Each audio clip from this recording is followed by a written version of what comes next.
G.Love special hot sauce. Put it on your food, not your baby. That's the slogan, you know. We come full circle with our first record and now the record Sugar is coming out. To me, it's like just like a reconnection with the blues, a reconnection with hip-hop, relying on the live performance in the studio to make it come across. And that was a main thing that's the same between our first record and the new record, actually. We really wanted to capture a recording, right, in the spirit of how they made all those old blues records that we love. Everybody in the room, out in this room, sitting together, singing, you know, just everything's going down right then, not doing a lot of overdubs. The vocals are happening while the drums are happening, while the guitar's happening, everything's all connected and tied together, and that's really what, you know, it should be like, right? A live performance, and then you capture it and make it sound great, and that's what is the, gives it the rawness.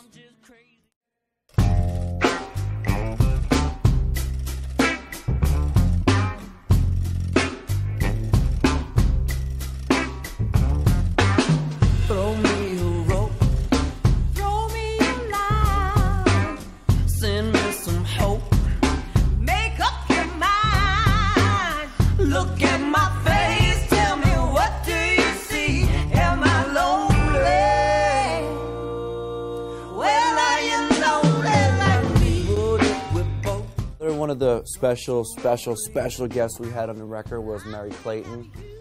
She's most notable for her duet with Mick Jagger on Gimme Shelter.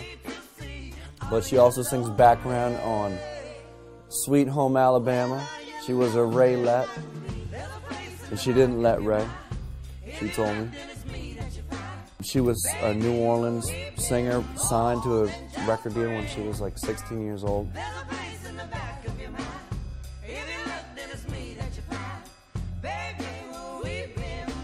So she's been around the block.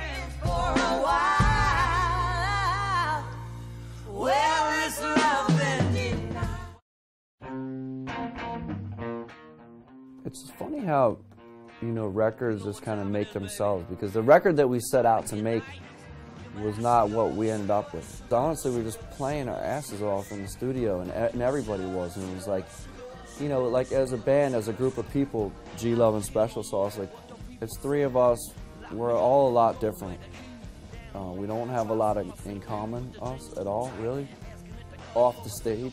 But on the stage, it's like this chemistry and the synchronicity that we've always had since the very, you know, first moment we got together. I think I was just proud of us and the way everybody was playing. You know, I hadn't played with Jim in about 5 years, and he came back and was just so on fire, and he brought so much, you know, love and energy and just this positive vibe and preparation in the studio, and Jeff as well. Like, he came in, just like everybody, it just seemed like everything lined up. Like, we had the right songs with the right guys at the right time. Our tour right now, it's a great show. It's a first thing for us to ever do is stick to a set list, because we're playing in honor of the 20th anniversary of the debut record. We're playing the whole record as it is on the record. That's how we're playing it. And then we come out and play a bunch of stuff from the new record and then a couple hits, you know. It's honestly like the first time in ever that we've really done like a show, you know what I mean? Usually we go up and it's more of a flow, you know, and this is a flowing show. The approach changes and has changed, you know, every record, you know, and the two things that really changed, like the way we record, I mean, honestly, it's money and technology. You know, when we first started making records, you would be in here listening to your music, but it would be like a much bigger board, a lot more lights on it, you know, on the board, and no screen. Now when you make a record, like, you go in the studio and everyone's looking at the screen, at the computer screen, and just watching, because you can watch the music, you know, the waves that the music makes.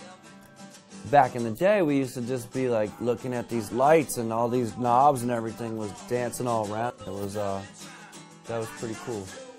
So you know, technology, the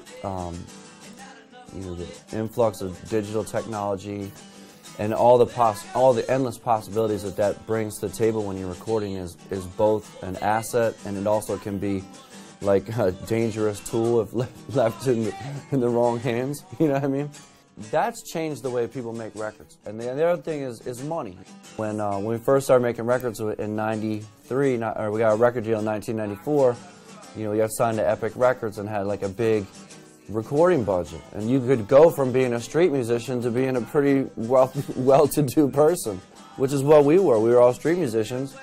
And then we got signed to a major label record deal, and all of a sudden you get a big pile of cash and a ride in a limousine, and people bought a lot of records then, you know.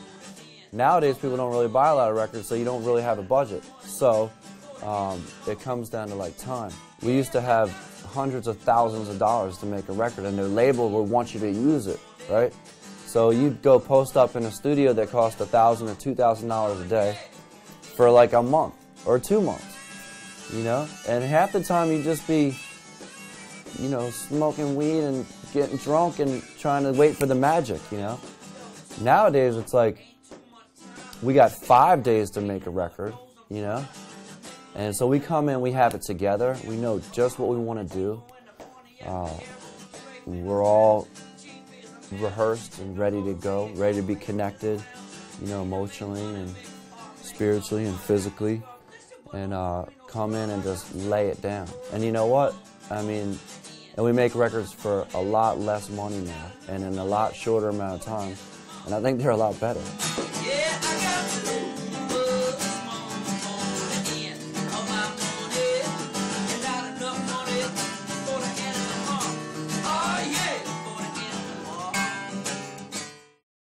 You always think, maybe you could have done better, but I'd like to see us try. You know?